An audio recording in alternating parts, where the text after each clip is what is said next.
అసమానుడు అయినటువంటి మా గొప్ప దేవ, అద్వితీయుడా, సత్యవంతుడా, నమ్మకమైనటువంటి మీ నామాన్ని బట్టి స్తుతిస్తున్నాం. ఈ మధ్యాహ్న వేళలో వైద్యనలో ఉన్నటువంటి స్థానిక సంఘాన్ని బట్టి స్తుతిస్తా ఉన్నాం.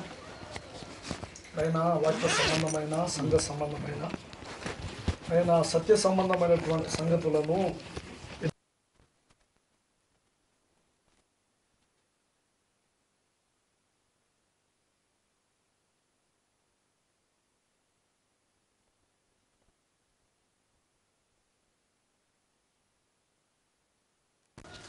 తీసుకొచ్చినటువంటి ఒక్కొక్క బిడ్డను దీవించమని అన్ని విషయాలలో సహాయం చేయండి. యేసు ప్రభు ఘనమైన నామమున ప్రార్థించడం వేడుకుంటున్నాము తండ్రి.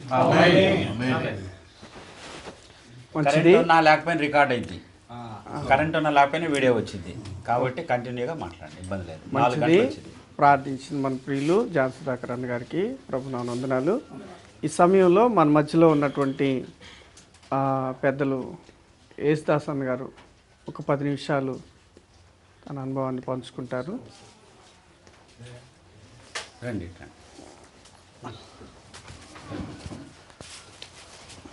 మైటి తాత తగిలించింది.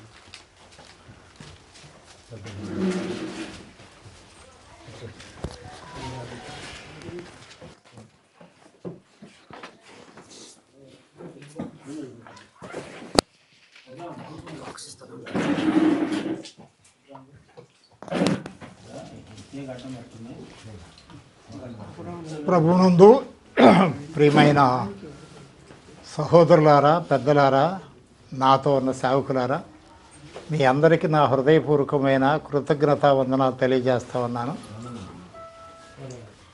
మాది ఇంకొల్లు మండలంలో గంగవరం.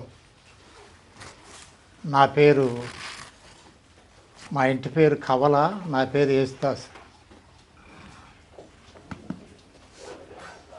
ఈ పరిస్థితుల్లో నేను నాకు 21 సంవత్సరం వరకు లోకంలో పాపంలో జీవించి 22వ సంవత్సరం అంటే 1965 సెప్టెంబర్ నెల 17వ తేదీ మధ్యాహ్నం 2 గంటలప్పుడు ప్రభు అయిన యేసుక్రీస్తుని నా సొంత రక్షకుడిగా స్వీకరించి 67 ఫిబ్రవరి 23వ తేదీన బాప్తీసం పొంది తర్వాత సంపూర్ణంగా స్వార్థ సేవకు సమర్పించిన వారిలో ప్రియులు, దైవజనులు, అన్నగారు పెద్దగా వారి ద్వారా మరి కొంతమంది సంఘ సేవకులు పెద్దల ద్వారా నేను సంపూర్ణంగా సేవకు సమర్పించుకున్నా.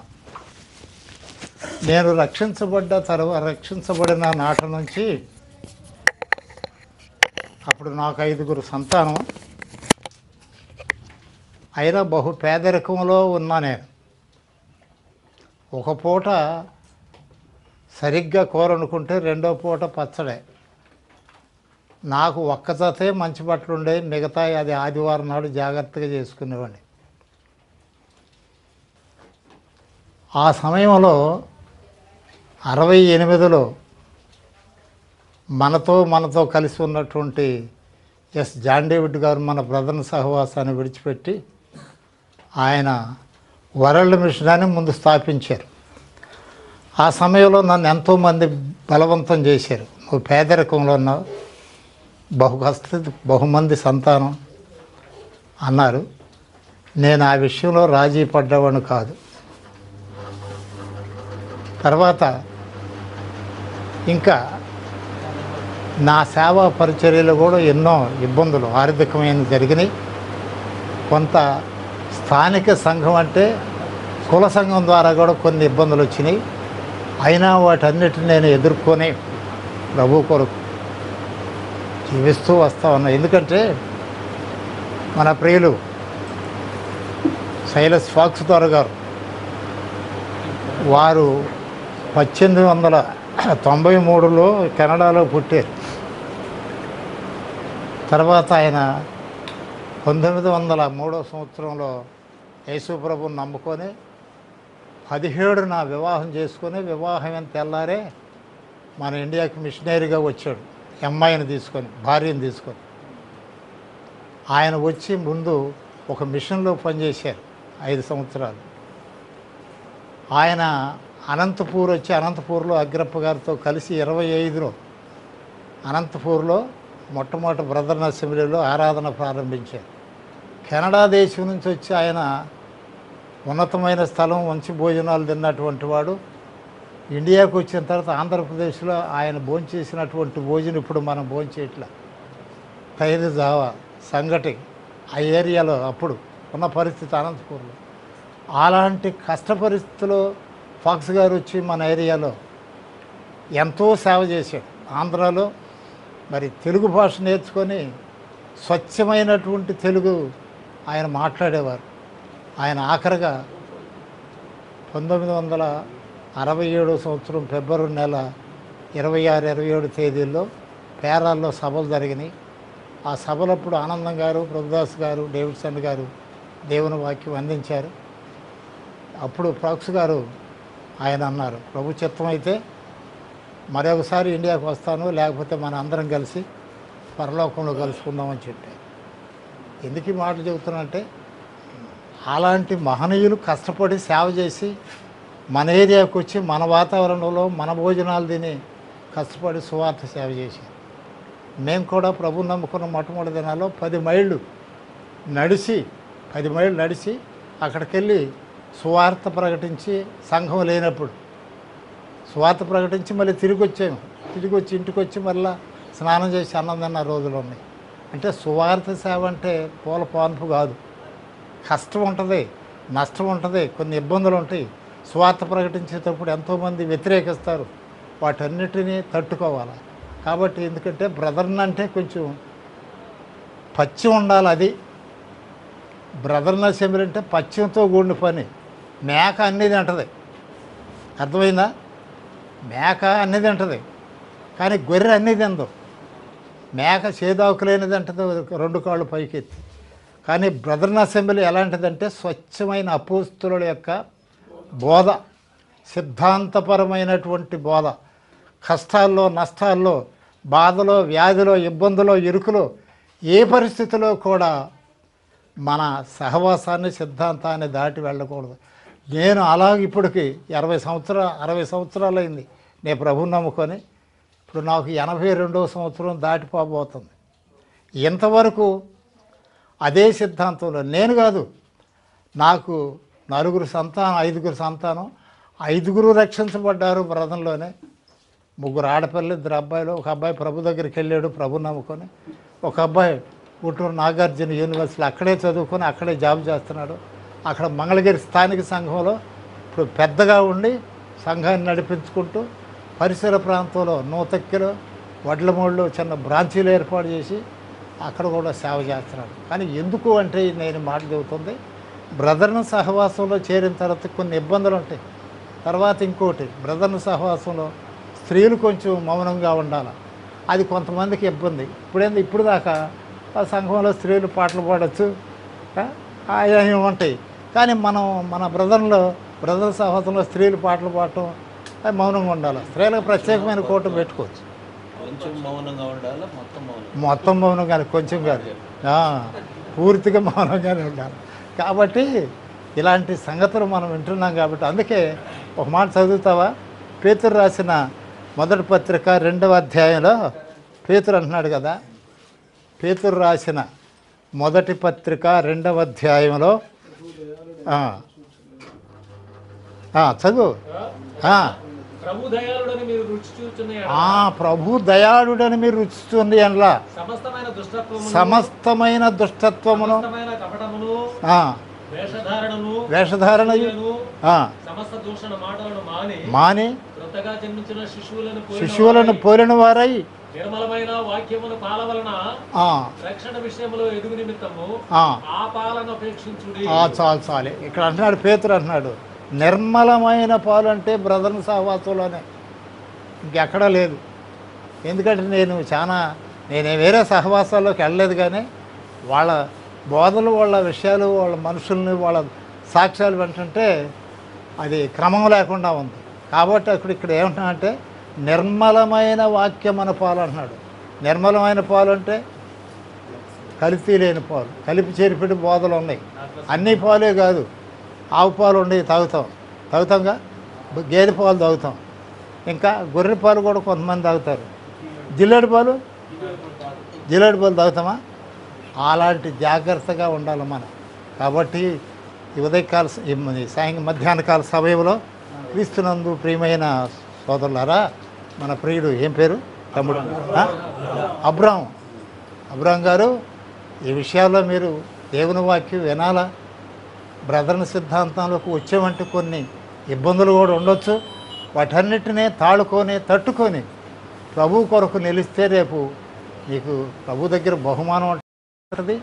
నీ సేవా పరిచర్యలు నీకు ఏదైనా సిద్ధాంతపరమైనటువంటి వాక్యం అందించాలంటే ఇక్కడున్న మన ప్రియులు, అంటే ఇప్పుడు ఈరోజు కాదు, తర్వాత అయినా నీకు ఎప్పుడన్నా అవసరమైనప్పుడు, ఆదివారం అవసరమైనప్పుడు ఏమన్నా మీకు కావాలంటే ఎవరైనా ఇక్కడ యవనస్తులు ఉన్నారు, నాబోటి ముసలోడు రాకపోయినా యవనస్తులు ఉన్నారు, వాళ్ళు వచ్చి మీకు చక్కగా వాక్యం అందిస్తారు. ఆ వాక్యం ప్రకారం క్రమంగా మీరు నడుచుకోండి. ఈ విషయాల్లో, సంఘ సిద్ధాంతాల విషయాల్లో తర్వాత మరలా మీరు అటు ఇటు దారి తొలిగి వెళ్ళకూడదు. అదే నాకు మన పొద్దున తమ్ముడు చంద్ర ఫోన్ చేశాడు. ఇక్కడ సంగతి అన్న అబ్బాయితోటి వేరే పని ఉంది వేణువసులు అని మాట్లాడతా, ఇక్కడ రేపు నువ్వు కూడా రావాలన్నా వేదన అని చెప్పి అన్నప్పుడు, సరేనయ్యా తమ్ముడు అంటే ఏంది విషయం అంటే ఈ విషయాలు ఆయన తమ్ముడు ఇప్పుడు చెప్పినవన్నీ చెప్పాడు. సరేలే అన్నయ్య, నాకు కొంచెం ఆరోగ్యం కూడా సరిగా లేదు, అయినా కానీ ఇది దేవుని పని కనుక ఖచ్చితంగా వచ్చి సహవాసంలో ఉండాలని నేను ఆలోచన చేసి వచ్చాను. ఈ తమ్ముడు అబ్రహాం ఈ మాటలు విని బ్రదర్ సహవాసంలో చేరిన తర్వాత నువ్వు అటు ఇటు మరలా చెదిరిపోకుండా, లేకపోతే అంతకుముందు ఉన్నటువంటి నీతో ఉన్న స్నేహితులు సహవాసం ఏంటయ్యా నీకు ఆ పశ్చిమంతో గట్టిగా ఉండే ఆ పశ్చిమే ఎందుకు నీకు మామూలుగానే అనే మాటలు కూడా ఉండొచ్చు. కానీ అట్లా కాకుండా ప్రభువు నమ్ముకున్నావు కనుక ఇంతవరకు నీకు సరైన సహవాసం సిద్ధాంతంలో లేక ఇలాగా కొన్ని సంగతులు ఆత్మీయంగా నేర్చుకోలేకపోయావు కనుక ఈ బ్రదర్ సిద్ధాంతంలో ఎన్నో సంగతులు ఉన్నాయి, తేటైన సంగతులు, సుబోధ ఉంది, సంఘ సిద్ధాంతాలు ఉన్నాయి, అపోస్తుల బోధే బ్రదర్ సిద్ధాంతం అంటే ఇంకే కాదు. కాబట్టి అలాగున ఈ సిద్ధాంతంలో ఈ యొక్క సహవాసంలో సాగిపోవటానికి దేవుడు ప్రేరేపించి మీరే అడిగి ఇలాంటి చక్కని కూటమి ఏర్పాటు చేశారు. ఈ కూటమిలో ఇంకా మన ప్రియులు పెద్దలు అన్నగారు ఉన్నారు, విజయనాథరావు గారు, మరి తమ్ముడు జాన్ గారు, ఆయన నాకంటే చిన్నోడే తమ్ముడు అనొచ్చు, అనొచ్చా? ఫుల్ లైసెన్స్ తమ్ముడు ఉన్నాడు. ఇంకా మన వాళ్ళు ఉన్నారు కనుక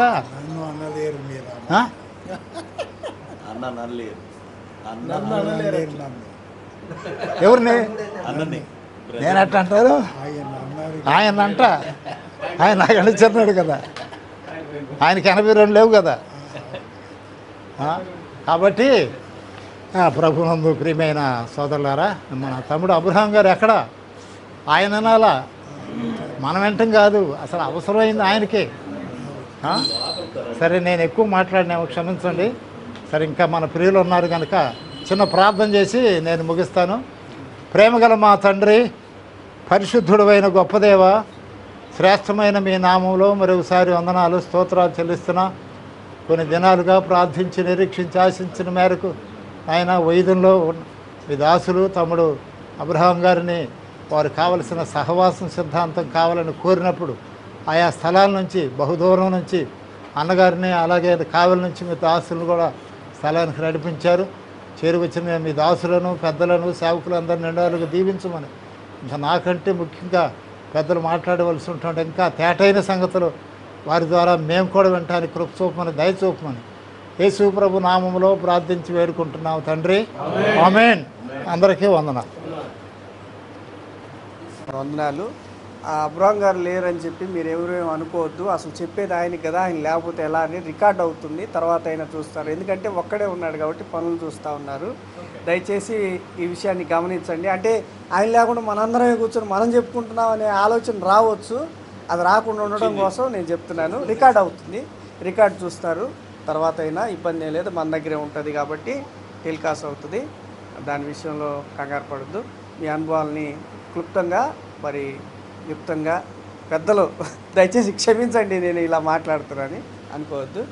మీ అనుభవాల్ని అందించాలని ప్రభునామమున ప్రేమతో మనవి చేస్తూ, మరి అన్న కావలి నుంచి దూర ప్రాంతం నుంచి వచ్చారు, జానాన్ని కూడా కొన్ని విషయాలు అందిస్తారు. రండి.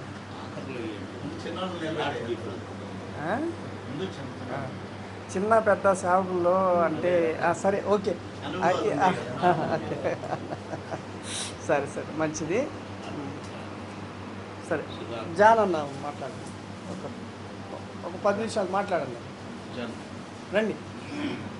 ఒక విషయం అండి, తర్వాత నేనే తెంచేదా? ఏం చేసే మంచిది. నా హృదయపూర్వక వందనాలు మీకు కాదు, విజయనాథరావునికి. తర్వాత మీ అందరికీ వందనాలు. తర్వాత అబ్రహాం గారు, వైదన అబ్రహాం గారు ఏంటి ఇప్పుడు కూడా కనపడుతున్నాడు నాకు వేదనగా. నాకేందో ఈజ్ లూజింగ్ సంథింగ్, ఈ lost something like that is feeling. ఏదో పోగొట్టుకున్నట్టుగా ఉన్నారన్నా, భయపడకు నేనున్నానని ప్రభువు చెప్పాడు. కాబట్టి ముందుగా ధైర్యంగా మీకు ఒక మాట చెబుతున్నా ప్రభువుని పెట్టి. ఎందుకంటే ధైర్యంగా ఉండాలి. మన ప్రభువు అందరికంటే గొప్పవాడు కనుక ఆయన మనం ముందు పెట్టుకొని మనం అధైర్యపడితే ఎక్కడ పెట్టిన ఇబ్బందుల్లో భయపడుకుడి అన్నాడు కదా. అట్లానే అన్న అబ్రహాంకి నా చిన్న సలహా ఏంటంటే భయపడబాకండి. మీరెన్నో ఉద్యోగాలు చేశారు, ఎన్నో అనుభవాలు చూశారు, కాబట్టి మీరు భయపడద్దు. మిమ్మల్ని చూస్తే వేరే వాళ్ళకి ధైర్యం రావాలా, అది మీ ధైర్యం అయి ఉండాలి. మంచిది. తర్వాత ఇంతకీ నాకు అర్థం కాలేదన్నా, నేనేమన్నా సాక్ష్యం చెప్పాలా, నేను వచ్చిన పర్పస్ని గురించి చెప్పాలా? I don't know. ఏం చెప్పాలన్నారు మీరు? అధ్యక్షులు వారు ఏం చెప్పమన్నారు?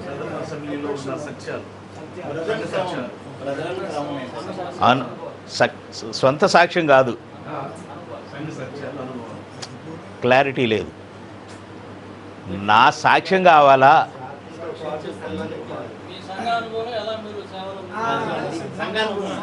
సంఘానుభవమే కావాలి కదా, సాక్ష్యం మనది అవసరం లేదు. Thank you. అది నాకు కావాల్సింది. సంఘ సాక్ష్యము, సంఘం యొక్క క్రమము, అనుభవాలు. ఇంకా మనం అందరం చిన్నపిల్లలమే. ఇక్కడ విజయనాథరావు గారు పెట్టుకొని సంఘాన్ని గురించి చెప్పాలండి అని అంటే మాత్రం అది సరైన మంచిదిగా పద్ధతి కాదని నేను అనుకుంటున్నాను. ఎందుకంటే వారు చెప్తారు సంఘ విధాన క్రమాలు, కానీ సూచాయిగా నాకు తెలిసిన సంఘాలు, సంఘ విధానాలు, సంఘ క్రమము అది నేను మీకు కొద్దిగా చెప్తాను. అన్నగారు దైవజనులు మాకు ప్రియులు, నా చిన్నప్పటి నుంచి తెలిసినవాడు. మా పుట్టుకలోనే బ్రదర్ ఉన్నారు, వారిని గురించి మేము నేర్చుకున్నాం. కానీ నేను ఇప్పుడు నేర్పడానికి ఏం రాలా. కానీ మా అన్నయ్య గారు జి ఆర్యారావు గారు, వారందరూ కలిసి పనిచేశారు సేవ. ఆయన రాసిన సంఘ సత్యాలు అనే పుస్తకం నా దగ్గర ఉంది. చంద్రుడు మీరు కాదు, నాకు ఒక చంద్రుడు ఉన్నాడు, దాంట్లో పుస్తకాలు ఉన్నాయి. దాని ముఖ చిత్రం వేసిన వారు ఇక్కడే ఉన్నారు. ఎవరు ఆయనే చెప్తారు. నేను అంటాడు, నేను కూడా ధైర్యంగా చెప్తా. ఇదిగన్నా మీరేసింది చూసారా, నీ పేరుంది, ఇదిగో ఇక్కడే రాశారు. మీకు అందరికీ అవసరమని నేను సిటిఓ క్లర్క్ చీరాల సహోదరుడు జోన్స్ బాబు గారు, చూడండి జోన్స్ బాబు గారు ఇక్కడే ఉన్నారు. నాకు అదే ఈ పుస్తకం చూసిన కాడ నుంచి చాలా సంతోషం ఇచ్చింది. సంఘ సత్యాలు బ్రదర్ జిఆర్ఏరావు మీకు తెలుసుగా. ఈ సత్యాల గురించి అనుభవం ఉన్నా కూడా అవసరము అని అనుకున్న వాళ్ళు ఇది ఒక్కొక్క బుక్ తీసుకోండి. సంఘ సత్యములు ఎవరు పడితే వాళ్ళు కాదు, అది అబ్రహాం గారికి ఇవ్వండి. ముందు చదవాలి. అన్న మీ దగ్గర ఉందా? Very good. నేను నేను వెతికి తీసుకొచ్చాను అన్నమాట ఈ ప్రోగ్రాం కొరకు. అవసరము, చాలా అవసరమైన వాళ్ళకి. ఇంకొకటి చెప్తున్నాను ఐడియా, ఎవరి దగ్గర లేకపోతే దీన్ని రీప్రింటింగ్ లేకపోతే ఫోటో స్టాట్ తీసి ఒక ఇదిగా చేయండి, బుక్గా సహాయకరంగా ఉంటుంది. చాలా బాగుంది కదా. అందుకనే నాకు కాదు, ప్రభువుకి చెప్పండి, జాగ్రత్తగా దాచిపెట్టాను 20 సంవత్సరాల నుంచి. కనుక సరే, నేను ఇప్పుడు సబ్జెక్టులోకి పోతున్నాను. నేను డైరెక్ట్గా పోతాను. నా సాక్ష్యం చాలా గందరగోళంగా ఉంటుందిలే, మీకు ఇబ్బందికరంగా ఉంటుంది. అన్నకు తెలుసు అది కదా, చాలా సీరియస్గా కూడా ఉంటుంది. కాబట్టి సాక్ష్యం కాదు, సంఘ సత్యాలు. సంఘాలు ఎన్ని బైబిల్లో? ఆ సంఘాలు కాదు, చెప్పండి అన్న మీరు తప్ప. సంఘాలు ఎన్ని? క్రొత్త నిబంధనలో. కానీ ఉందెన్ని? బైబిల్ గ్రంథంలో సంఘాలు ఎన్ని ఉన్నాయి? నేను చెప్తాను, 3 సంఘాలు. సంఘాలు 3. మీరు ప్రకటన గ్రంథంలో సంఘాలను తీసుకురావద్దు. స్టాండర్డ్ అసెంబ్లీస్, వాక్యానుసారమైన సంఘాలు. 1 అపోస్తుల కార్య గ్రంథం తీయండి, బైబిల్ 7వ అధ్యాయం. అన్నా కరెక్టే కదా? నువ్వు అంటే నాకు ధైర్యం. అది నేను విన్నది, నేను చదివింది, నాకు తెలిసింది. 7వ అధ్యాయం 39వ వచనం, 38 చదివితే బాగు. సీనాయి పర్వతం మీద మనతో మాట్లాడిన దేవదూతను మన పితరులతోను అరణ్యములోని సంగమందు ఉండి మనకిచ్చుడుగా జీవవాక్యం తీసుకుని వాడితడే. ఏమని రాసింది ఇక్కడ? అరణ్యములోని సంఘం. ఓకే, ఇది కరెక్టేనా? మీరు కాదంటే మాత్రం వాక్యం తప్పు అన్నట్టు. మీరు అరణ్యములోని సంఘం 1. 2వ సంఘము అందరికీ తెలిసిందే, 16వ అధ్యాయం మత్తయి సువార్త.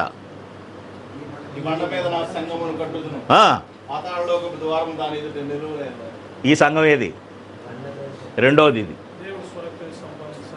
3వ సంఘం చూపిస్తా. ఎక్కడ రాసింది ఇది? ఎక్కడ? 2, 3 ఉందా లేదా? ఎక్కడో. మీరు రిఫరెన్స్ చెబుతా ఉంటే నేను వాక్యం చెబుతా. అర్థమైందా? 3 సంఘాలు తేలినాయా? అరణ్యంలో సంఘం అంటే ఏంటది? ఇశ్రాయేలీయులు ఎక్కడి నుంచి? ఆయన్ని సంఘం ఎందుకు అన్నాడు? Very good. ఐగుప్తు బానిసత్వం అయితే విడిపించబడిన తర్వాత అరణ్యంకి వచ్చిన తర్వాత వాళ్ళు ఎవరు సంఘం అనలేదే. మరి పాత నిబంధన గ్రంథంలో ఎవరు సంఘం అని అన్నారా? మరి క్రొత్త నిబంధనలో స్టెఫను ద్వారా అది కూడా సంఘమే. అయితే అరణ్యములో వారు వచ్చినప్పుడు ఆ సీనాయి పర్వతం మీద ధర్మశాస్త్రం వేయబడింది. ఎవరికి ఇవ్వబడింది? ఇశ్రాయేలీయులకి ఇవ్వబడింది. కొంచెం వెనక్కి వెళ్ళి వీళ్ళందరూ సంఘం అన్నాడు కాబట్టి వీళ్ళు బాప్తీసం తీసుకున్నారా? ఎక్కడ? జాగ్రత్తగా వినాలి. ప్రిన్సిపల్స్ ఇవన్నీ, సూత్రాలు ఖచ్చితమైనవి. పాత నిబంధనలోనే సంఘం ఉంది. అది నేను చెప్పడానికి ఉద్దేశం. బాప్తీసము ఎక్కడ? రక్షింపబడింది ఎక్కడ? మరి అదే కదా, ధనం అని చెప్పద్దు మనము. ఎక్కడ? ఇప్పుడు విడుదల పొందిన రాత్రే గొర్రెపిల్ల రక్తము చేత. అదేమో రక్షణ. బాప్తీసమేమో వెరీ గుడ్. ఆ తర్వాత వాళ్ళందరూ వచ్చి వారు ధర్మశాస్త్ర ప్రకారంగా సీనాయి పర్వతం మీద మోషే ధర్మశాస్త్రం తీసుకొని వచ్చి ప్రత్యక్ష గుడారము ఎక్కడ కట్టబడింది? మొట్టమొదటిది అరణ్యంలో. ఒక పేరు చెప్పండి స్థానాన్ని.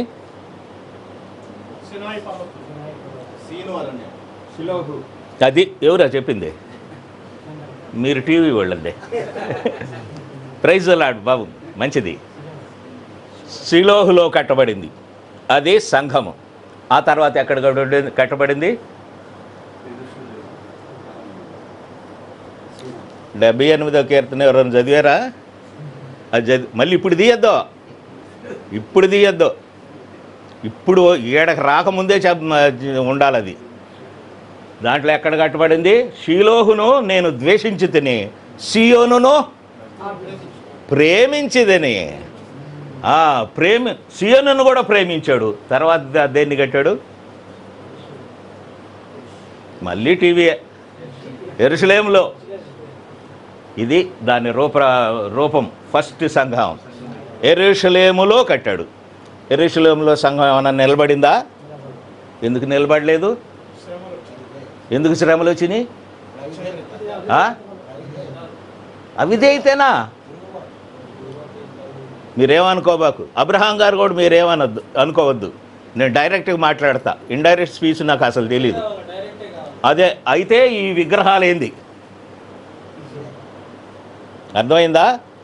ఇమ్మీడియట్గా ఇక్కడి నుంచి తీసేయండి. నువ్వు ఏ బొమ్మ పెట్టినా కూడా అది విగ్రహమే. అర్థమైందా? వారు విగ్రహారాధికులైపోయారని చెప్పండి. ఎవరు? ఇశ్రాయేలీయులు. వాడు విగ్రహారాధికులు కావటం మాత్రమే కాకుండా అన్యులతో వీయమందరు సహవాసం కాదు, వీయమందరు. They totally failed. అందరూ ఫెయిల్ అయిపోయాడు. దేవుడు వారందరినీ శిక్షకు గురి చేశాడు. ఎన్నిసార్లు చెప్పండి? మొదట ఎవరికి అప్పగించాడు? ఇశ్రాయేలీయులు మొదట ఎవరికి అప్పగించాడు? ఐగుప్తులో నుంచి వచ్చావయ్యా. అషూరు సామ్రాజ్యము. తర్వాత ఎవరిని అప్పగించాడు? ఫైనల్లో బబులోను సామ్రాజ్యంలో తొక్కి వదిలిపెట్టాడు. ఒక్కడ కూడా లేడు. ఎందుకు? వారి అవిధేయత, వారి విగ్రహారాధన, వారి అక్రమ సంబంధం. ఈయనకి కోపం. అసలు మన దేవుడు దహించు అగ్ని అయి ఉన్నాడు. ఈ మాటలు చదువుతుంటే నీకు నాకు రోషం రావద్దు అసలు?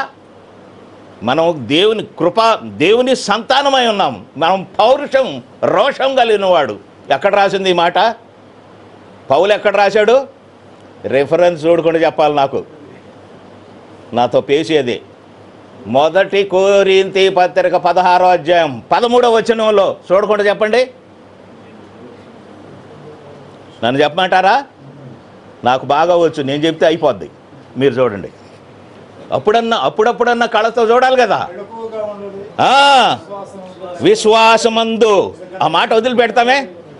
విశ్వాసమందు మెళుకువగా ఉండుడి, బలవంతుల్లో ఉండి, అదిగో అది పౌరుషము గలవాడుండడి. మీరు చేయు ప్రతి కార్యములు ప్రేమతో. ఇది ఉండాల్సిందే ప్రేమ, కానీ పౌరుషము, రోషము ఉండాలి. మనం ఎవరమే? రోషము గల దేవుని. అది ఈ సంఘం టోటల్గా ఫెయిల్ అయిపోయింది, అరణ్యంలో సంఘం.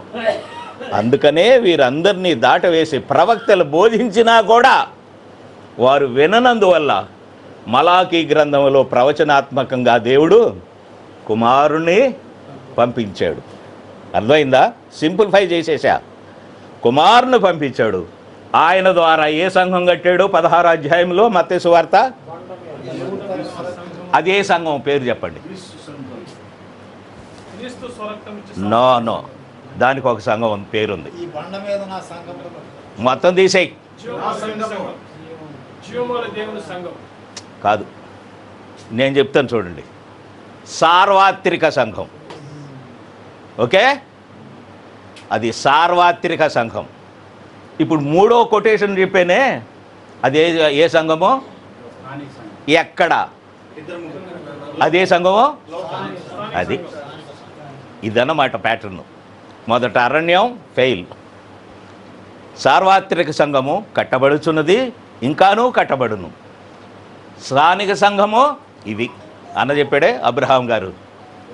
ఈ లోకల్ అసెంబ్లీ యొక్క ప్యాటర్న్ ఎట్లా ఉండాలంటే, ఓ తిమోతి, జీవమగల దేవుని సంఘములో జనులు ఎలాగుండవలను అది మొదట నువ్వు తెలుసుకోవాలా. నేను కాదు, ఇతరులు కాదు. నేను తెలుసుకుంటే ఈ సంఘాన్ని కట్టడానికి నేను స్తంభంగా ఉంటా.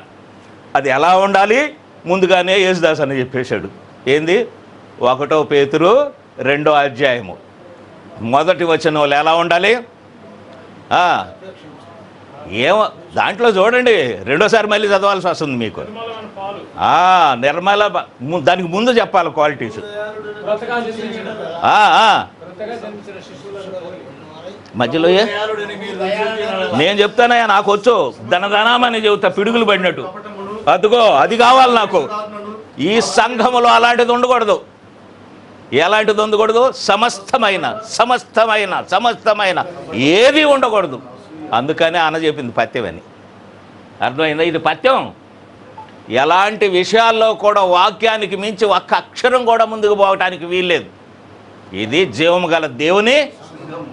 అసలు బ్రదర్న్ అసెంబ్లీ అని ఒకడు నన్ను అడిగితే, మీ ఆ బ్రదర్న్ అసెంబ్లీ ప్యాటర్న్ ఏందండి అంటేను ఏం చెప్పాలి చెప్పండి? ఒక్క ముక్కలో నేను ఒక్క ముక్కలో చెప్పా.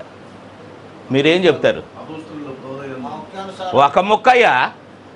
నేను ఇన్ని కాదు నేను అడుగుతుంది. Brethren assembly is Bible is Brethren assembly. That's all. వాక్యములో ఏమి వ్రాసిందో బ్రదర్న్ అసెంబ్లీలో సేమ్ థింగ్. నువ్వు ఆ బ్రదర్న్ అసెంబ్లీలో కనుక వస్తే బైబిల్లో చూడటానికి అవసరమే ఉండదు. మనుషులను చూసి తెలుసుకోవచ్చు. అర్థమైందా? వాళ్ళ ప్రవర్తనను చూసి తెలుసు, వాళ్ళ డిసిప్లైన్ చూసి తెలుసుకోవచ్చు, వాళ్ళ వాక్యాన్ని, వాళ్ళ బోధని, వాళ్ళ ప్రవర్తన, వాళ్ళ సహవాసాన్ని, రొట్టెవిరుచుటను, బోధని, మరి ముఖ్యంగా ఫస్ట్ది ప్రార్థనను. ఎట్లా ఉండాలట? ఇవన్నీ ఉండాలి. ఇవన్నీ ఉన్నదే బ్రదర్న్ అసెంబ్లీ. అర్థమైందా? ఇది ఖచ్చితమైన వాక్యానుసారమైన బ్రదర్న్ అసెంబ్లీ. మొదట 3 చేత ప్రారంభించబడింది ఇంగ్లాండ్లో. అన్నా కరెక్టే కదా? ఎస్, 3 చేత ప్రారంభించబడింది. ప్రపంచం మొత్తం ఎంతో అద్భుతంగా విస్తరించబడింది. కానీ గుంపులు ఉండరు మన వాళ్ళ దగ్గర. 2000, 3000, లక్షలు ఉండవు. 25, 20, 30, 50, ఇంకేమన్నా కష్టపడితే ఇంకేమన్నా. అబ్బో, అది చాలా కష్టం.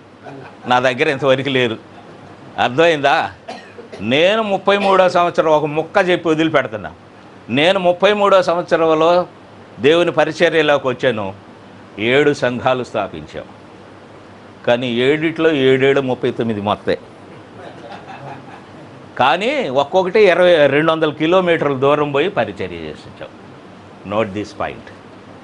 కానీ జనం కాదు కావాల్సింది ముఖ్యం. దాంట్లో ఉందా అసలు వాక్యానుసారమైన బోధ ఉందా? సహవాసం ఉందా? రొట్టె విరుచుటుందా? మీ సంఘంలో ఎన్నిసార్లు విరిచేది రొట్టె సార్? నెలకు ఒక్కసారి సార్. ఏం తక్కిన వారాలు ఏమైనాయి? ఏడకపోయావు నువ్వు? దేవునితో భోజనానికి రాలేవా నువ్వు? వారం దేవుని వాక్యం వినలేవా? దేవుని బిడ్డలతో సహవాసం చేయలేవా? ప్రార్థన నిలకడగా ఉండలేవా? మీ సంఘాలు అయ్యి. కానీ మా సంఘంలో అట్లా కాదు. బ్రదర్ సుధాకర్ గారు ఎందుకు రాలేదు మీరు అని ధైర్యంగా అడిగే దమ్ము ధైర్యం ఉండదు ఈ బ్రదర్న్ అసెంబ్లీ. కావాలంటే ఆయన కొడతాం కూడా, ఎందుకు రాలేదని. అంత హక్కు నాకుంది. ఎందుకంటే నా సహోదరుడు కాబట్టి. నేను ప్రేమగా దండిస్తా, శిక్షిస్తా, హెచ్చరిస్తా, ఏమైనా చేస్తా. కానీ సహవాసం మాత్రం వదలను. ప్రేమిస్తా. అదే కదా రాసింది. పౌరుషం ఉంది, రోషం ఉంది, కానీ ప్రేమ కూడా ఉంది. మీరు చేయు ప్రతి కార్యమును. ఇంకేమన్నా చెప్పాలి మీకు? ఈ సంఘమే ఎత్తబడేది. అర్థమైందా? ఇలా ఉంటేనే వధువు సంఘము ఎంత చక్కగా ఉంటుంది. వర్ణించండి ఎక్కడైనా. ఏదైనా పాట పాడన్నా దానికోసం. సంఘం ఎంత చక్కగా ఉందా అసలు ఇప్పుడు. ఆ సంఘము చక్కగా ఉంటేనే మడత, మచ్చ, డాబు, మరి అట్టిది ఏదైనాను లేకుండాన్నదే సంఘం. అదుగో అందించే వరకు వచ్చింది అది ముక్క. అర్థమైందా? ఆ టార్గెట్ కనుక నువ్వు పట్టుకున్నావంటే సంఘం ఎప్పుడూ చెడిపోదు, నీ కుటుంబం ఎప్పుడూ చెడిపోదు, నువ్వెప్పుడూ చెడిపోవు అసలు. ఎందుకో తెలుసా? You are totally Christ man. క్రీస్తుకు సంబంధించిన వాడు కాబట్టి నిన్ను ఎవడో కదిలించలేడు. భూప్రపంచాలు గజగజలాండా ఈ క్రైస్తవుడిని. వీడు క్రైస్తవుడు అంటే క్రైస్తవుడు అంటే అర్థం ఏంది చెప్పండి సరే. క్రీస్తుని అంగీకరించి క్రీస్తు మార్గంలో జీవించిన వాడు. నాకు బైబిల్లో కొటేషన్ కావాలి. ఇంకా నాకు అంతకంటే దగ్గరది కావాలి.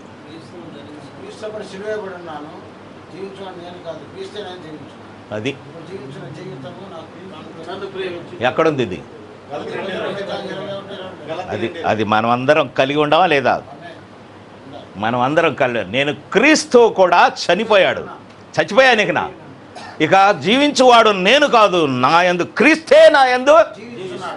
మరి నీలో అప్పుడప్పుడు వాడు కనపడతాడే, మిమ్మల్ని అంటోలా కనపడేవాడినట్టున. అర్థమైందా? ఎప్పుడు కూడా క్రైస్తు నీలో కనపడాలా. నిన్ను పొడిస్తే కూడా రక్తం క్రీస్తు రక్తంగా రావాలి బయటికి. అట్లా అయితేనే నువ్వు క్రైస్తవుడి. అర్థమైందా? క్రైస్ట్ అని అనగానే ఇంగ్లీష్లో చక్కని పరిభాష ఉంది. Who possess lord Jesus Christ inside your body is Christ. Christian. క్రీస్తును ధరించుకున్నవాడు మాత్రమే క్రైస్తవుడు. వాడు క్రైస్తవుడే కాదు, తక్కినోడు. దీనికంటే గొప్ప నిర్వచనం కావాలా నీకు? ఇదిగో వాక్యం ఉంది. నేనున్నాను, ఆయనకు సాక్షిగా నేనున్నాను, ఆయనకు సాక్షిగా ఆయన వచ్చేంతవరకు బ్రతుకుతాను, నేను చచ్చేంతవరకు ఇలానే జీవిస్తా. ఇది క్రిస్టియానిటీ, ఇది బ్రదర్న్ అసెంబ్లీ. Thank you.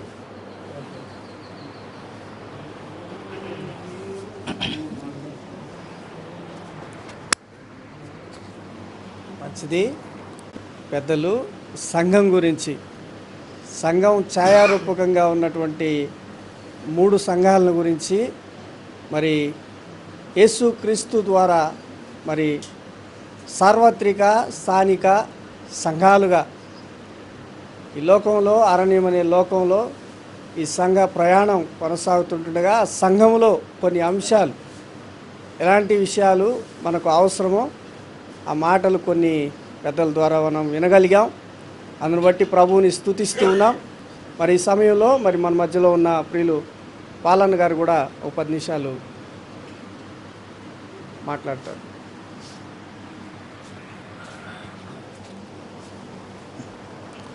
ప్రభువైన యేసుక్రీస్తు వారి నామములో అందరికీ వందనాలు.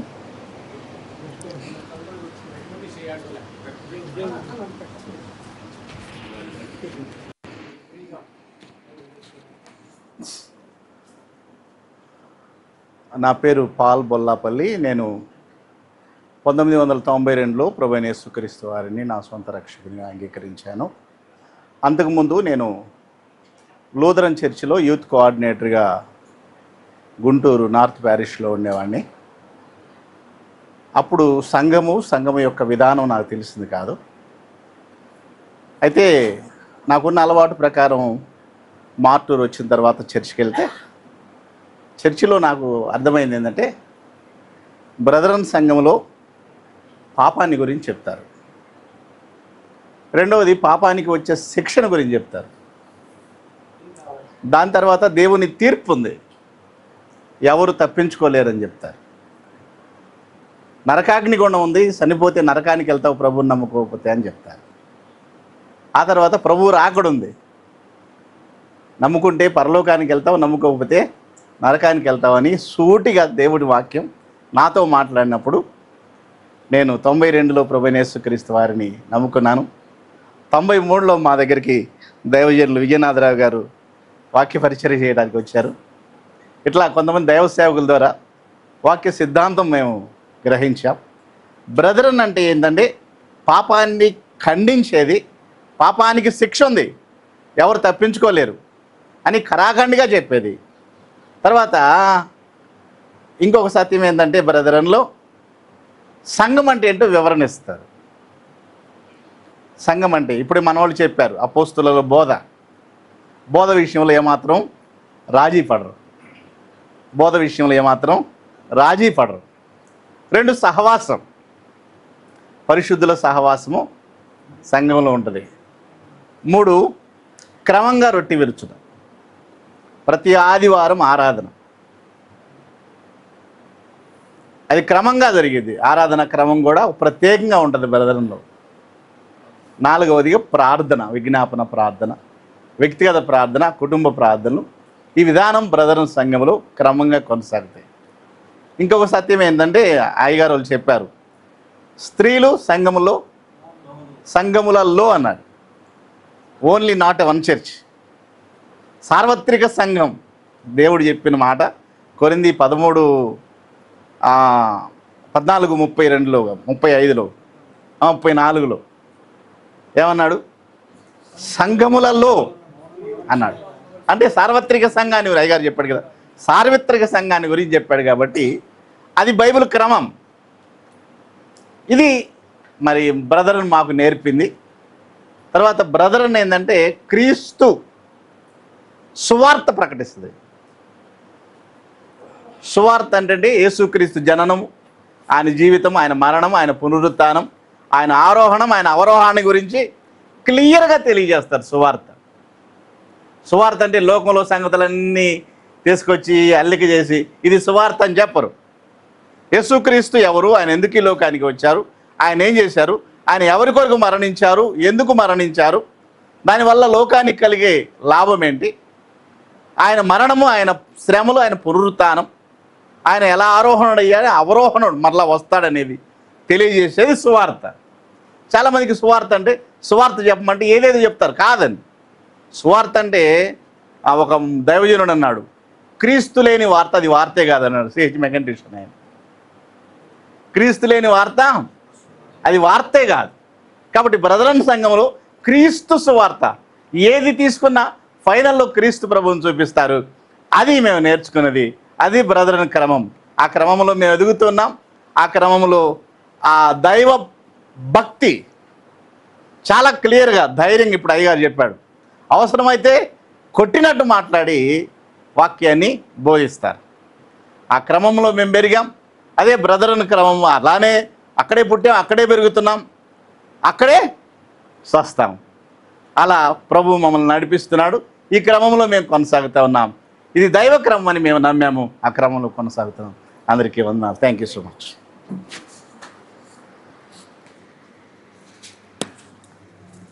మంచిది. మరి పాలన్న గారు స్థానిక సంఘములో మరి ఖచ్చితమైనటువంటి బోధా విధానం, అలాగే దేవుని యొక్క రక్షణ సువార్త, పాపమును గురించిన సంగతుల ద్వారా సరి అయినటువంటి రక్షణ విధానంలో నడిపించే పద్ధతి మన బ్రదరంలో ఉంటుందని, అలాగే వాక్యానుసారమైనటువంటి ఆరాధన, వాక్యానుసారమైనటువంటి బోధ, వాక్యానుసారమైనటువంటి ప్రార్థన, వాక్యానుసారమైనటువంటి సహవాసం కలిగి ఆ దేవుని స్వార్థను సూటిగా ప్రకటించగలిగేటటువంటి ఒక సామర్థ్యం కలిగినటువంటి ఒక దేవుని ప్రణాళికబద్ధమైనటువంటి సంఘం అనే విషయాలను స్పష్టంగా మరి పౌలన్న గారు చక్కగా విషయాలు తెలియజేశారు. కాబట్టి మన స్థానిక సంఘాల్లో అలాంటి ఖచ్చితమైనటువంటి విధానం మనం కలిగి ఉండడం చాలా క్షేమమని ప్రభువు నామమున ప్రేమతో మనవి చేస్తూ ఉన్నాను. మరి అలాగే ఈ సమయంలో మన ప్రియులు జాన్ సుధాకర్ అన్న గారు కూడా ఉపదేశాలు మాట్లాడారు. వచ్చిన వాళ్ళందరూ మాట్లాడాల్సిందే. మీరు సాయంత్రం 7 అయినా కానీ భోజనం చేసిన తర్వాత అందరూ మాట్లాడిన తర్వాత భోజనం చేసిన తర్వాత నేటి తరానికి అవసరం. మనం అనుకుంది ఏమైందంటే వర్షం పడే టైం కాబట్టి బుక్ చేసుకోండి. చాలా ప్లాన్ చేసి అయితే టీవీ ప్రోగ్రామ్కి కొంతమంది దైవజనులు ఉన్నారు. మంచిది. ఈ మధ్యాహ్న వేళలో టీవీ ద్వారా అందిస్తారు. దేవుని నామాన్ని స్తుతిస్తూ ఉన్నా. ఇది భయపడి కాదు, ఇంకేం లేదు. ఆహ్వానించినటువంటి పెద్దలు, అవకాశం ఇచ్చినటువంటి పెద్దలకు నా నిండు ప్రేమ వందనాలు అందిస్తూ ఉన్నాను. అనుభవం కలిగినటువంటి దైవ సేవకులు అందిస్తే బాగుండేది, కానీ మాకు అనుభవం లేదు, వయసు కూడా లేదు. నేను కూడా 1991లో నేను యేసుప్రభు నమ్ముకున్నాను. ఒక 4-5 స్థలాల్లో మేము పనిచేస్తున్నాం. ఈ మధ్యాహ్న వేళలో కొన్ని మాటలు నేను జ్ఞాపకం చేయాలని ఇష్టపడుతున్నాను. ఆ సంఘము సత్యమునకు స్తంభము కదా. ఆ సంఘము సత్యమునకు స్తంభము అంటే సంఘములో ఏముండాలి? సత్యం ఉండాలి.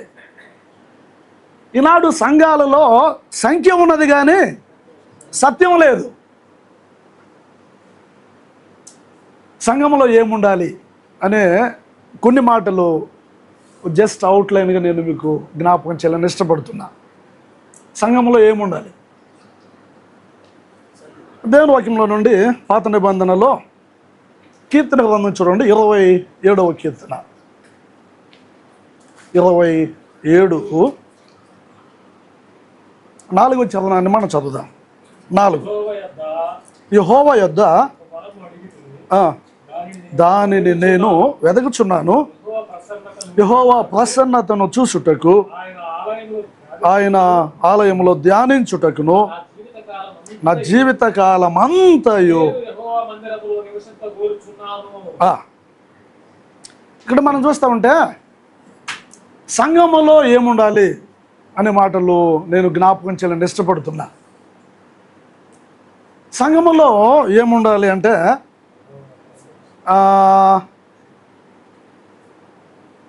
6వ చరణం చూడండి, 6.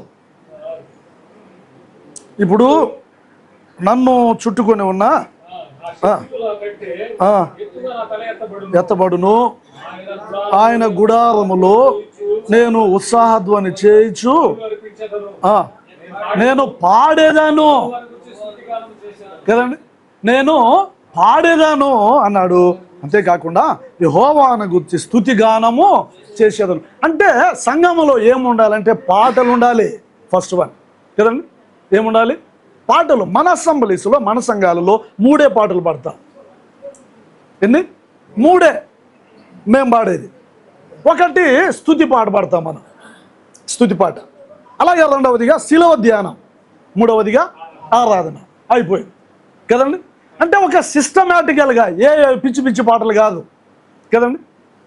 పెళ్లి చేసినప్పుడు చావు పాటని, చనిపోయినప్పుడు పెళ్లి పాటలని అట్లా కాదు. ఒక సిస్టమేటికల్గా అలాగే మనం పాడుకుంటాం. మనం సందర్భాన్ని బట్టి సంఘములో ఏముండాలంటే పాటలు ఉండాలి. చాలా సంఘాలు ఉన్నాయి లోకంలో, అనేకమైనటువంటి డినామినేషన్స్ ఉన్నాయి. కానీ ఇలాంటి సిస్టమేటికల్గా ఇలాంటి ఖచ్చితమైన క్రమము లేదు కదండి. ఎక్కడుంది అది? ఓన్లీ మన అసెంబ్లీస్లోనే. సంఘంలో ఏముండాలి అని నేను జ్ఞాపం చేస్తున్నాను. ఒకటి పాటలు ఉండాలి అని మనము జ్ఞాపం చేయబడ్డాం. 4వ చరణం చూడండి, 4. అడిగితిని దానిని వెదకుచున్నాను, ఆయన ఆలయములో ధ్యానించుటకును అన్నాడు కదా. ఓకే, సంఘములో ఏముండాలి? ధ్యానం ఉండాలి కదండి. దానిని మనం బైబిల్ స్టడీ అంటాం, మనం వాక్య ధ్యానం. సంఘములో పాటలు ఉండాలి, సంఘములో ధ్యానం ఉండాలి. ధ్యానం కదండి, ధ్యానిస్తూ ఉండాలి దేవుని మాటలో. వాక్యాన్ని చదువుకుంటా ఉంటే, ధ్యానం చేస్తుంటే తెలియకుండానే నవ్వుకుంటూ ఉంటాం మనం కదా. తెలియకుండానే ఎవడన్నా ఏమన్నా అనుకుంటాడేమో, ఎందుకు వీడు ఏమి లేకుండా నవ్వుకుంటున్నాడు అని ఎవడన్నా అనుకుంటాడేమో, వీడికి ఏమన్నా అయిందా, ఏమన్నా పిచ్చి పట్టిందా, లేక ఇంకేమైనా అనుకుంటాడేమో అని అప్పుడప్పుడు నా మట్టుకు నేను అలాగ ఫీల్ అయ్యేవాడిని. నా మట్టుకు నేనే ఆనందిస్తూ ఉండేవాడిని, సంతోషిస్తూ ఉండేవాడిని, నవ్వుకుంటూ ఉండేవాడిని. ఎప్పుడు ఏకాంతంగా పొలాల్లోకి వెళ్ళిపోయి ఒక అంశాన్ని తీసుకొని స్టడీ చేస్తూ ఉంటే, ధ్యానం చేస్తూ ఉంటే ఆనందిస్తూ ఉండేవాడిని నేను. ఎవడన్నా తెలిసిన వాడు చూసినప్పుడు వెంటనే సైలెంట్గా ఉండేవాడిని. ఏంది ఈ అబ్బాయి ఒక్కడే మాట్లాడుకుంటున్నాడు అని ఏమైనా అనుకుంటారేమోనని. నిజమే, సంఘంలో ధ్యానం ఉండాలి. 3వ మాట నేను జ్ఞాపం చేస్తున్నాను చూడండి, అక్కడే దేవుని వాక్యంలోనే 7వ చరణం చూడండి, 7. యెహోవా నేను కంఠధ్వని ఎత్తి. ఆగండి, సంఘంలో ఏముండాలి? సంఘంలో ఏముండాలి? ప్రార్థన ఉండాలి. అందుకనే మన సంఘము అమూల్యమైనటువంటి సంఘము అని మనం జ్ఞాపకం చేస్తాం, బోధిస్తాం. మనం అనేకులకు, నమ్మనటువంటి వ్యక్తులకు కదండి, పాప క్షమాపణ, రక్షణ ఎంత ముఖ్యమో అనేకమైనటువంటి లోకంలో ఉన్నటువంటి సంఘాలకు కూడా సిద్ధాంతం అనేది అంతే ముఖ్యమైంది. 3వది సంఘంలో ఏముండాలి? ప్రార్థన ఉండాలి. 4వ మాట కూడా మనం చూద్దాం. చూడండి అక్కడే 6వ చరణం చూడండి. 6. ఇప్పుడు నన్ను చుట్టుకొని ఉన్న ఎత్తబడును ఆయన గుడారములో నేను ఉత్సాహధ్వని చేయొచ్చు బలులు అర్పించదను అన్నాడు. ఓకే కదా, అక్కడక్కడే మనం స్టడీ చేస్తా ఉన్నాం, అక్కడే ఎటు పోటలేదు. 4వ మాట ఏమంటే సంఘములో ఏముండాలి? ఆరాధన, బలులు అన్నాడు కదా, బలులు అర్పించదను అంటే సంఘములో ఏముండాలి? ఆరాధన ఉండాలి. ఇందాకన్నా చెప్పాడు ఎప్పుడెప్పుడు ఉండాలి, నెలకో 3 నెలలకో అలా కాదు. దేవుని వాక్యంలోనే మనం ఒక టూకీగా అలా చూద్దాం. మనం అపోస్తలుల కార్యములు 20వ అధ్యాయము 7వ వచనం కదండి. ఆదివారమున మేము కూడుకోవడం, ఆరాధన ఆదివారం నాడే కదండి, శనివారం కాదు, ఇంకొక ఏమో కావు, ఏవేవో కావు. మంచిది. అలాగైతే సంద ఎప్పుడు పట్టాలి? ఎప్పుడు మీటింగ్ పెడితే అప్పుడు పెట్టాలా? ఎప్పుడు మీటింగ్ పెడితే అప్పుడు కానుక పట్టాలా? కదండి. అది కూడా మనం చూద్దాం దేవుని వాక్యంలోనే. 16వ అధ్యాయము 2వ వచనం, 1-2 వచనాలు. మొదటి కొరింథీ చూడండి, అక్కడ ఏమన్నాడు? కానుక విషయమై ఓకే ఆదివారమున కదండి. కానుక ఎప్పుడు పట్టాలి? ఆదివారమే పట్టాలి. నీకు ఇష్టమైనప్పుడు కాదు, నాకు ఇష్టమైనప్పుడు కాదు, మీటింగ్ పెట్టినప్పుడు అలా కాదు. ఈనాడు అనేకమైనవి మనం చూస్తూ ఉన్నాం లోకంలో కదండి. మనీ, డబ్బు కానుక పట్టుకోవడం కదండి, ఫోన్పే, గూగుల్ పే కదా, పేటిఎం, దీనికి పంపించండి అని యాడ్ చేయడం మనం చూస్తూ ఉన్నాం. కానీ మన అసెంబ్లీస్లో, మన సంఘాలలో కదా, దానిని మనం ఎన్నడూ ఇష్టపడం. దాన్ని ఇష్టపడం మనం. అంటే దాని మీద మనం కట్టబడలేదు, మన పునాది అది కాదు, మన బేస్మెంట్ అది కాదు. 4 విషయాలకు జ్ఞాపకం చేశాను. సంఘంలో ఏముండాలి? 1 పాటలు ఉండాలి. సంఘంలో ఏముండాలి? ధ్యానం ఉండాలి. సంఘంలో ఏముండాలి? ప్రార్థన ఉండాలి. సంఘంలో ఏముండాలి? ఆరాధన ఉండాలి. ఒక 3 మాటలు చెప్పి నేను ముగిస్తా. దేవుని వాక్యంలో నుండి అక్కడక్కడే మనం చూస్తూ ఉన్నాం. 5వ చరణం చూడండి. 5 ఆపత్కాలమున నన్ను దాచును, తన గుడారము మాటున నన్ను దాచును. ఏ కాలమున? ఆపత్కాలం. విశ్వాస జీవితంలో సవ్యంగా ఎప్పుడు మనకు జరగదు. ఇబ్బందులు వస్తాయి, అపాయాలు వస్తాయి, కష్టాలు వస్తాయి. ఆపత్కాలం, కష్టకాలం లేఖనాల్లో మనం చూస్తాం. అలాంటి సమయాలలో భయపడాల్సినటువంటి పని లేదు. ఎందువల్ల? దాచేవాడున్నాడు, ఆదుకునేవాడున్నాడు, సహాయం చేసేవాడున్నాడు. నవ్వేవాడు కాదు. ఇబ్బంది పడుతుంటే నవ్వేవాళ్ళు చాలామంది, హేళన చేసేవాళ్ళు చాలామంది, అవమానించేవాళ్ళు చాలామంది, అపహాస్యం చేసేవాళ్ళు చాలామంది. కానీ మన దేవుడు ఏం చేస్తాడు? దాచేవాడు. ఆపత్కాలంలో, కష్టకాలంలో, నాకు ఏమీ లేదు అనుకున్నప్పుడు, దిగులుతో ఉన్నప్పుడు ఆయన మనలను దాచేవాడు. నేనంటాను సంఘములో ఏముందంటే భద్రత ఉంది. 6వ మాట నేను జ్ఞాపకం చేస్తాను. చూడండి అక్కడే 10వ చరణం చూడండి. 10 నన్ను విడిచినను. అబ్బబ్బా, అద్భుతమైనటువంటి మాట కదండి. నా తల్లిదండ్రులు నన్ను విడిచినను, యెహోవా నన్ను చేరలేను. అంటే సంఘములో ఏమున్నది? ఆదరణ. ఆయన త్రోసివేసేవాడు కాడు, ఆయన గెంటి వేసేవాడు కాడు. ఎంత అమూల్యమైనటువంటి దేవుడు, ఎంత అద్భుతమైనటువంటి దేవుడు. అలాంటి సంఘములో మనము స్థాపించబడ్డాం, పునాది వేయబడ్డాం. అందుకని నేను ప్రార్థన చేసుకున్నప్పుడల్లా వాక్య సంబంధమైన సంఘములో నన్ను చేర్చావయ్యా అని ప్రార్థన చేసుకుంటాను నేను. నమ్ముకోవటము ఒక ఎత్తు అయితే, నమ్మకమైన సంఘములో స్థాపించబడటం అనేది మరొక ఎత్తు.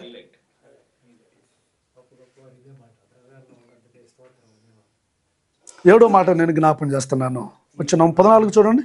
వచ్చిన 14 కనిపెట్టి ఉండుము, తెచ్చుకొని ఉంచుకునము, కనిపెట్టుకొని ఉండుము కదండి. మనం అందుకని కనిపెట్టుకుని ఉన్నాం. ఎప్పుడు వస్తావయ్యా, ఎప్పుడు నన్ను తీసుకొని వెళ్తావయ్యా, నిన్ను ఎప్పుడు చూస్తాము, ఆయన మహిమను, ఆయన తేజస్సును, ఆయన ఔన్నత్యమును ఎప్పుడు చూస్తామో. ఈనాడు క్రైస్తవ నిరీక్షణ, మన ఆశ అంతా కూడా అదే కదండి. ఆయన వస్తాడు, మమ్మను తీసుకుని పోతాడు, సంఘం ఎత్తబడుతుంది. 7వ మాట ఏమంటే నిరీక్షణ. సంఘంలో ఏముండాలి? నిరీక్షణ. 7 మాటలో స్థానిక సంఘములో, అలాంటి సంఘంలో మనం కట్టబడ్డాం.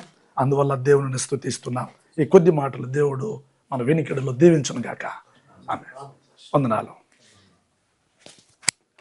చాలా సంతోషం. స్థానిక సంఘంలో వాక్యానుసారమైనటువంటి క్రమం మనం జరిగిస్తూ ఉన్నప్పుడు మనకు అనేకమైనటువంటి ఇబ్బందులు వచ్చినా, సమస్యలు వచ్చినా, మనకు దేవుడున్నాడు, ఆయన మనలను ఆదరిస్తాడు, భద్రపరుస్తాడు. ఆయన రాబోతుండగా ఆయనతో కూడా మనము నివసించేటటువంటి ఒక గొప్ప నిరీక్షణ భాగ్యాన్ని మనకు ప్రభు ఇచ్చాడు కనుక, ఈ నిరీక్షణతో మనం దేవుని పని చేయాలి, పరిచర్య జరిగించాలి. సంఘములో సంఘ క్రమాన్ని కలిగి దేవుని వైపు చూస్తే ఆయన ఎప్పుడు విడిచిపెట్టేవాడు కాదు. ఆయన అనాథలుగా మనలను విడిచేవాడు కాదు. కాబట్టి దేవుని వాక్యానుసారమైనటువంటి జీవితాన్ని కలిగి మనం ప్రభు వైపు చూస్తూ స్థిరంగా ప్రతి అవసరతలో, ప్రతి అక్కరలో మనం నిలబడగలిగితే ప్రభు మన పక్షా నుండి మనల్ని నడిపిస్తాడు. మంచి చక్కని ఆదరణ మాటలు, సంఘానికి అవసరమైన మాటలు మరి దేవుని దాసుల ద్వారా మనం విన్నాం. అందుని బట్టి స్తుతిస్తున్నాం. మరి సమయం 2 అవుతుంది. ఎందుకంటే పెద్దవారు ఉన్నారు కనుక వాతావరణం కూడా కొంత అనుకూలపరచబడింది. కాబట్టి ఒక భోజనం చేసుకొని చక్కగా 1 గంట తీసుకొని తలా ఒక 5 నిమిషాలు మాట్లాడిన తర్వాత పెద్దవారు మరి అంకుల్ గారు ఉన్నారు కాబట్టి అంకుల్ గారికి పూర్తి సమయాన్ని ఇద్దామని నా మనస్ఫూర్తిగా నేను కోరుకుంటున్నాను. కాబట్టి భోజనం చేసుకున్నాక తర్వాత మనం కార్యక్రమం కొనసాగించుకుందాం. పెద్దలు ప్రేరేపించబడిన వారు ఒకరు ప్రార్థన చేయండి. నేను పేరు చెప్పను, ఒకరు ప్రార్థన చేయండి అన్న. In continuation of Brother John Sudhakar. వద్దులేండి, నేను ఇటు చెప్తాను, తర్వాత చెప్తాను. సహోదరుడు జాన్ సుధాకర్ గారు చెప్పిన దాంట్లోకి ఒక చిన్న adding or substitution or okay, if you don't mind దీన్ని క్లారిఫై చేసుకోండి. ఆ బ్రదర్ని అసెంబ్లీలో చాలా ముఖ్యమైనది. ఎందుకు బొంబార్డ్మెంట్ ఏం కాదు, భయపడి చూడబాకండి. కృతజ్ఞతార్పణలు లేక కానుకలు, వాట్ ఈస్ ద మీనింగ్? ఏంటి దాని అర్థం? కానుకలేంటి? కృతజ్ఞతార్పణలు. కృతజ్ఞతార్పణలు చెల్లించుచు ప్రవేశించుడి. ఎక్కడుంది మాట? ఉంది కదా, 404. అర్పణలేంటి? కానుకలేంటి?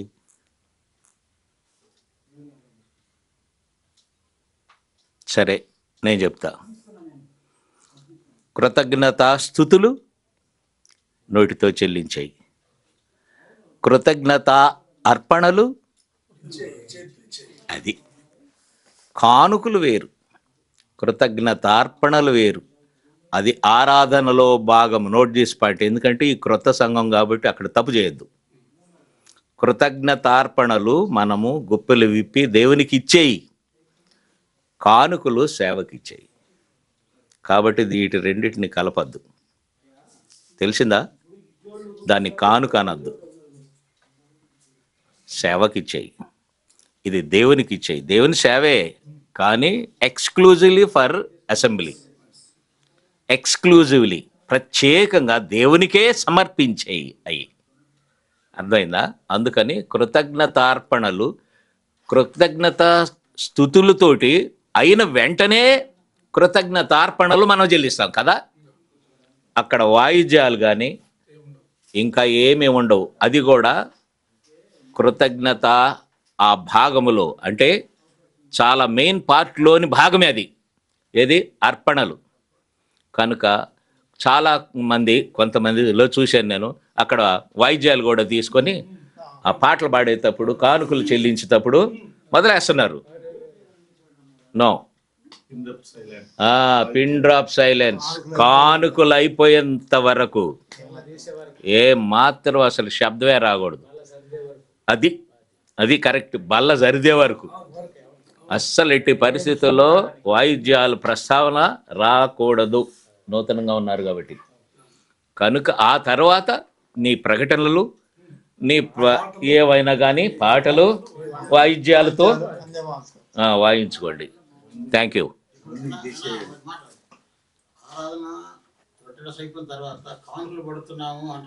అనకూడదు. కృతజ్ఞత అర్పణలు. Very good. ఎక్కడ?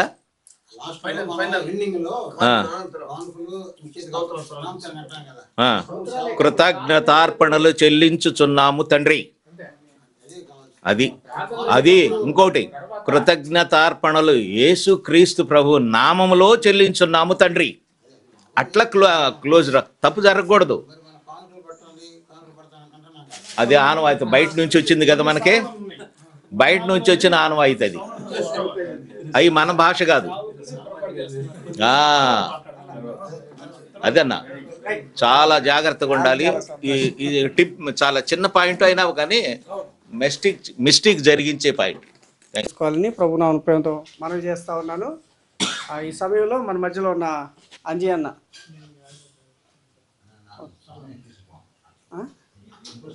ఇస్తాను అన్నకే ఇస్తాను. ఓకే,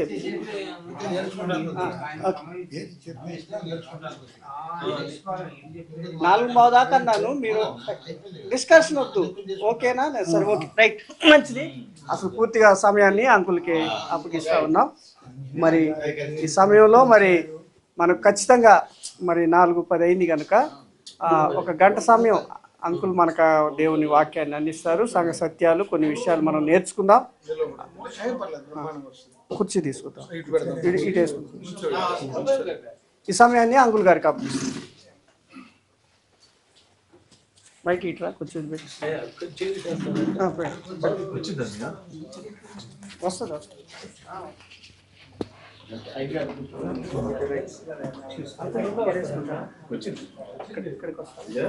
ఇక్కడ కుర్చీ వేస్తాము.